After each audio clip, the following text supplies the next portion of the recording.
शांत व्हा. ऐका ना, मराठीला रूट करा, मराठीला रूट करा, मराठीला रूट करा. मिळते ना. एक मिनिटासाठी शांत व्हा. मराठीला रूट कर. अरे मराठीला रूट कर ना तू, मराठीला रूट कर.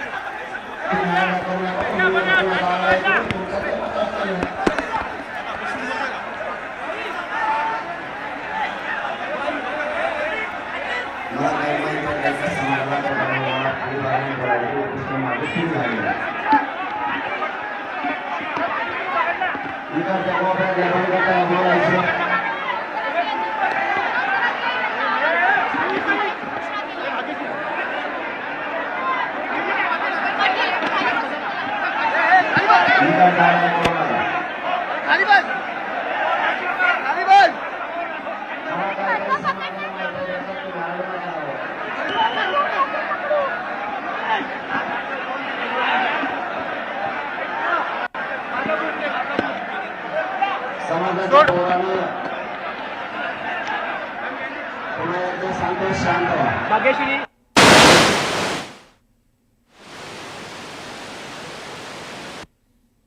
तुम्ही खाली बसले नाही, बसण्यापाठी नाही, तुम्हाला शांत व्हा. खाली बसले नाही, थांबवा तुम्ही. गंगारगडच्या वरती नाही का.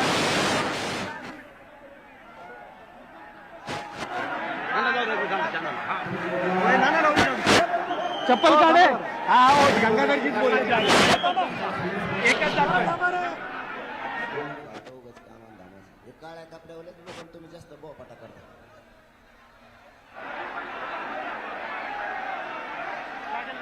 मी सांगतोय हे सगळ्यांनी आता लक्षात घ्या. तुम्ही 5 जण खाली बसा. चला बस खाली. उभर बस बस खाली, नाही तर बाहेर होय. चाल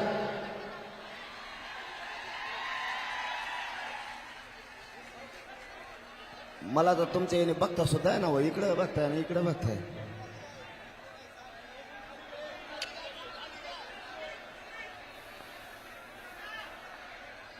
सगळ्याला आवाज येतोय का? परत म्हणू नका इथं बसलेले कोणी मला ऐकायला नाही आलं.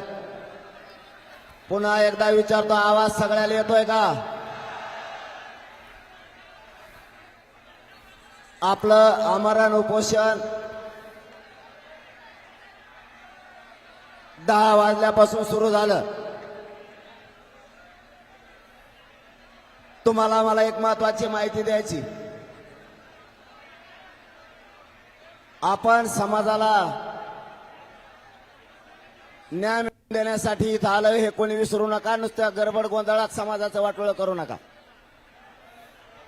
कोण काय सांगताय, कोणाचा काय म्हणणं आहे ऐकून घ्यायचं शिका. आपण शिकलो नाही, आपण लोकांच्या बुद्धीनं चाललो म्हणून आपल्या समाजाचं 70 वर्षे वाटोळं केलं हे काही मराठ्याने विसरू नका. एकजुटीचा फायदा घेऊन समाज कसा मोठा करता येईल याच्यासाठी आपल्याला पुरी ताकद लावायची. आपलं ठरलं होतं मुंबईला जायचं. त्याप्रमाणे आपण आज आझाद मैदानावरती आलोय आणि आमरण उपोषण सुरू केलंय. आता तुमची काय जबाबदारी? उंबरच झाली हो, मला काही दिसना पुढे. आता तुमची काय जबाबदारी समजून घ्या. सरकार आपल्याला सहकार्य करणार नव्हतं म्हणून मराठा समाज म्हणला होता, ए पोरा रे ऐक, गपचे बाईक गप.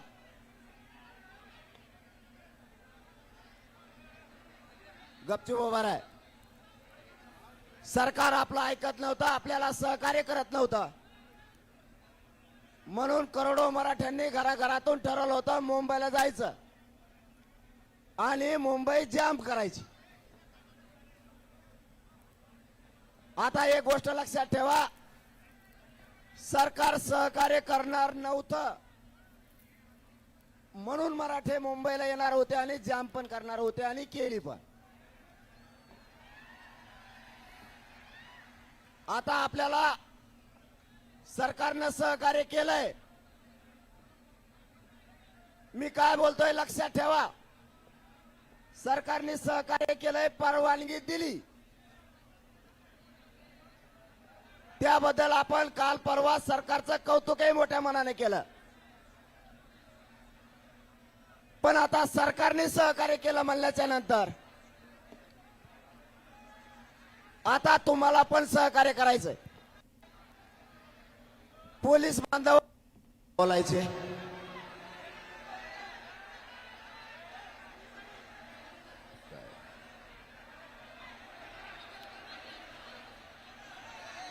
इकडच्या आरडा करू नका. मला काहीतरी समाजाला माहिती द्यायच्या, तुम्ही आडू नका राहो.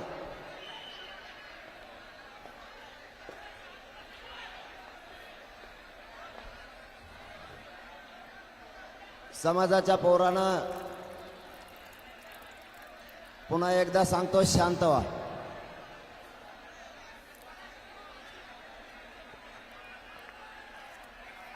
कुणी खाली बसलं नाही बसलं काही देणं घेणं नाही, तुम्हाला शांत राहा. खाली बस म्हणण्याच्या राड्यात थांबावं तुम्ही. मला संदेश देऊ द्या, दिवसभर बोलतो हो तुम्हाला. मला लोकांना बोलू द्या आधी.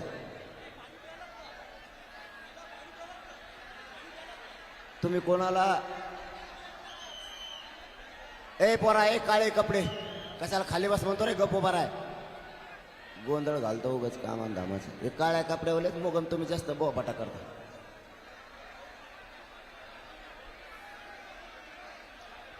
मी सांगतोय हे सगळ्यांनी आता लक्षात घ्या. तुम्ही 5 जण खाली बसा. चला बस खाली. उभर बस. बस खाली नाही तर बाहेर होय. चाल.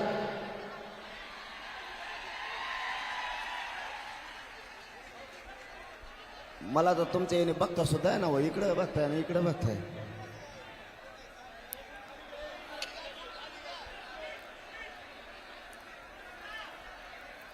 सगळ्याला आवाज येतोय का? परत म्हणू नका इथं बसलेले कोणी मला ऐकायला नाही आलं. पुन्हा एकदा विचारतो, आवाज सगळ्याला येतोय का? आपलं आमरण उपोषण 10 वाजल्यापासून सुरू झालं. तुम्हाला मला एक महत्वाची माहिती द्यायची. आपण समाजाला प्रत्येक माणसानं आपण आपल्या ड्रायव्हरला फोन करायचा आणि त्याला फोन करून सांगायचं आत्ताच्या आत्ता गाडी काढायची. पोलीस बांधव सांगते त्या ग्राउंडवर नेऊन लावायचं. मग ते कितीही लांब असू दे. एकही गाडी रोडवर आता कामा नाही. स्वतः तुम्ही स्वयंसेवक म्हणून काम करायचं. तुम्ही जी मुंबई जाम केली ना मराठ्यानं, 2 घंट्यात पुन्हा मोकळी मुंबई झाली पाहिजे. जबाबदारी तुमची आहे. आता मला बोलता येणार नाहीये उपोषणला बसल्यावर. म्हणून मला एकही बातमी कानावर आली नाही पाहिजे किंवा पोलीस बांधव येऊन नाराज नाही झाला पाहिजे की या ठिकाणी गाडी लावली, या ठिकाणी ट्रॅफिक जाम झाली. आपण आझाद मैदानाला येणार होतो, आपण आलो. बऱ्याच जणाला वाटलं होतं पाय ठेवून द्यायचा नाही. मराठे मांड्या घालून बसले.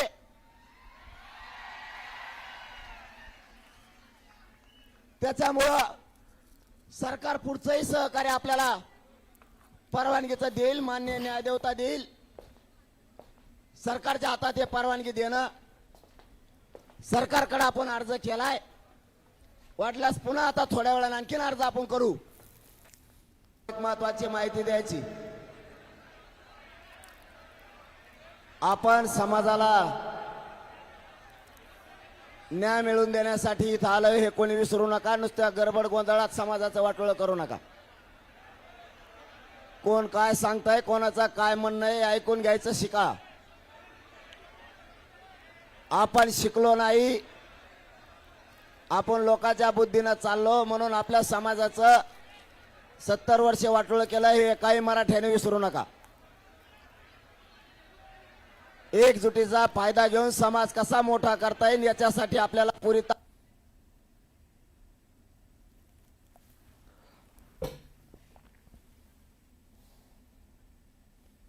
याचा गुलाल टाकून महाराष्ट्रात जातील. आमची सरकारला एकच विनंती आहे, मराठा आणि कुणबी AKGR ची अंमलबजावणी करा. हैदराबादचं गॅजेटियर लागू करून त्याची अंमलबजावणी करा. सातारा संस्थांचं गॅजेटियर सुद्धा लागू करून त्याची अंमलबजावणी सुद्धा आम्हाला तात्काळ पाहिजे. ज्या केसेस पासून बलिदान गेलेल्या कुटुंबाच्या मागण्यात,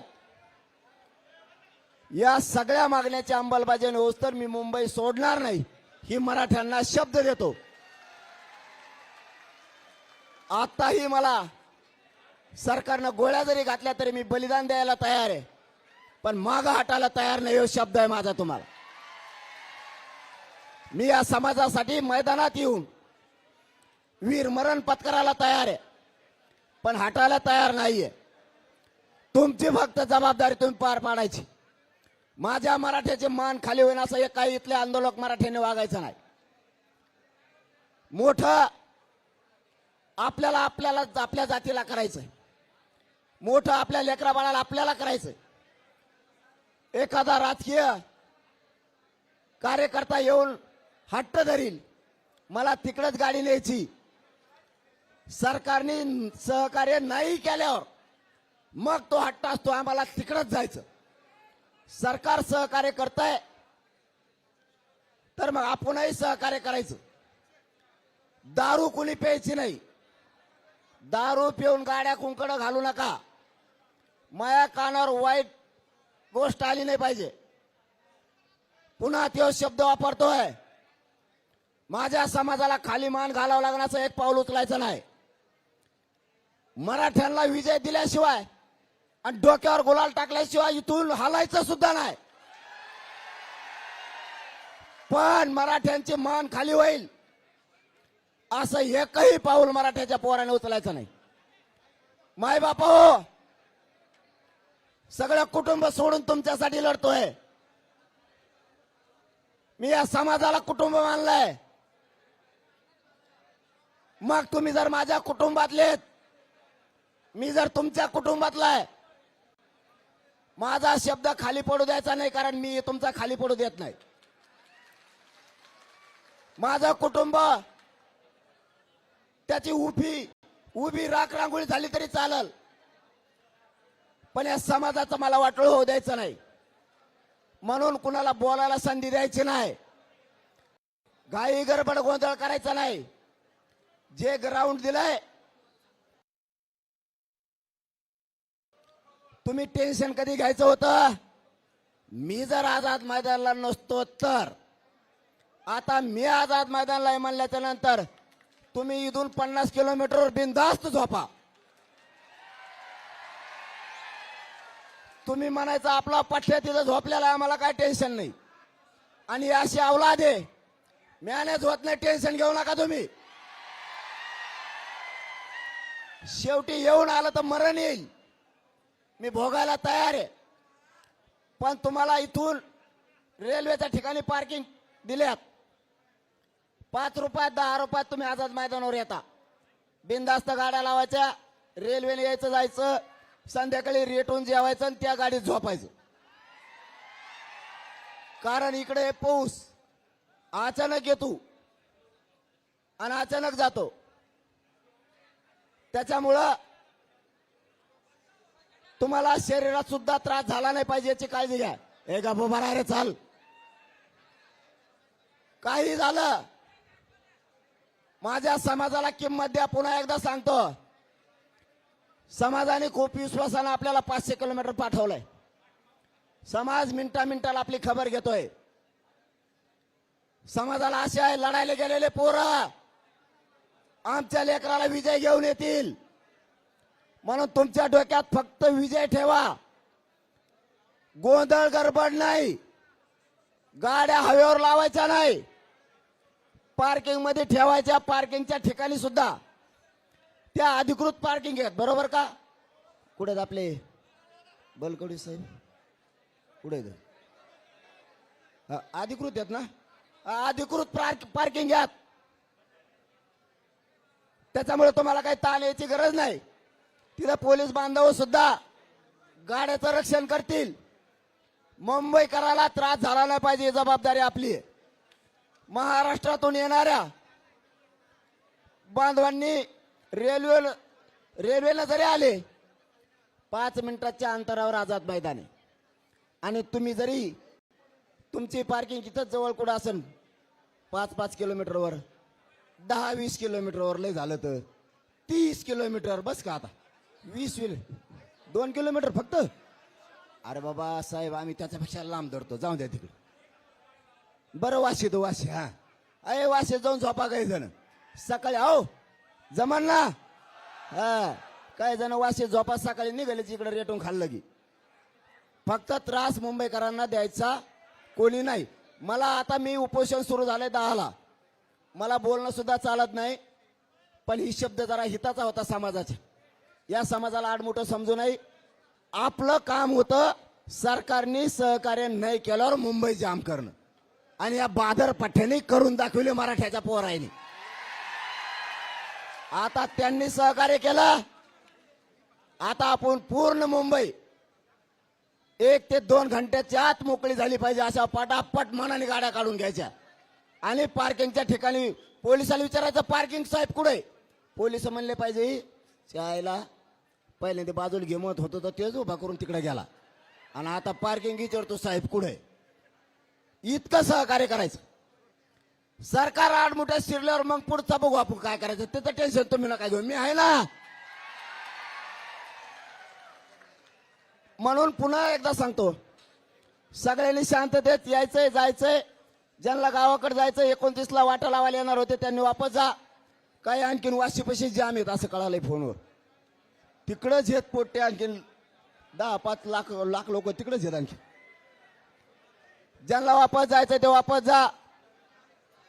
सोडायला आलेले. आणि आता जवळ आम्ही संदेश देत नाहीत, काय हरकत नाही, काय हरकत नाही. ओके, काय हरकत नाही. मान्य केलं तुमचं. ओके, आता फक्त तुम्ही मी सांगितलेलं मान्य करायचंय. मी सांगा शब्दाच्या पुढे जायचं नाही, नाही तर समाजात वाटोळ होईल. गाड्या फक्त त्यांचा प्रॉब्लेम गाड्या आहे, बिनधास्त ग्राउंडवर लावून द्यायचं आणि खुशाल पसरायचं तिकडं. हा चलो, आता मी उपोषणाला बसतो. सरकारला एक शेवटची विनंती करतो. मायबाप, सरकार आणि मुख्यमंत्री साहेब आमची आतापर्यंत सहकार्य केलं तसं आमच्या मरण उपोषणाची बेमुदत कायमस्वरूपी आम्हाला करून द्या. हे एक, आम्ही तुम्हाला सहकार्य करायला तयार आहेत. नसता मंगळवारपासून आणखीन करोडो मराठी इकडे येणारच आहेत. 2, आमच्या सगळ्या मागण्यांची अंमलबजावणी करा ही तुम्हाला विनंती आहे. इथं करोडो लोक घेऊन आलोत म्हणजे माझ्यात बोलत नाहीयेत. मुख्यमंत्री साहेब, आणखीन तुमच्या हातातून संधी गेलेली नाही. मराठ्यांचं मन जिंकायला तुम्हाला संधी आहे. मराठ्याच्या नाराजीची लाट तुमच्या अंगावर घेऊ नका. मला आणि माझ्या समाजाला फक्त आरक्षण पाहिजे. आणि ते जर तुम्ही त्याच्यात राजकारण करणार असाल तर तुम्ही गोळ्या घातल्या तरी मनोज जरांगे एक इंच हटत नाही. मी याच ठिकाणी उपोषण करून मेलो किंवा तुम्ही मला जेलला नेऊन जरी टाकलं, मी जेलमध्ये सडल, जेलमध्ये आमरण उपोषण करीन, पण मराठ्याच्या डोक्यावर गुलाल टाकल्याशिवाय आता हटणार नाही. म्हणून सगळ्या मागण्याची अंमलबजावणी करावी. तुम्हाला आणखी नाही, विनंतीपूर्वक आमचं आग्रहाचं सांगणं, याच्यापेक्षा काही सांगू शकत नाहीत. आणि पोरांना पुन्हा एकदा सांगतो, एकाही पोलिसाचा आता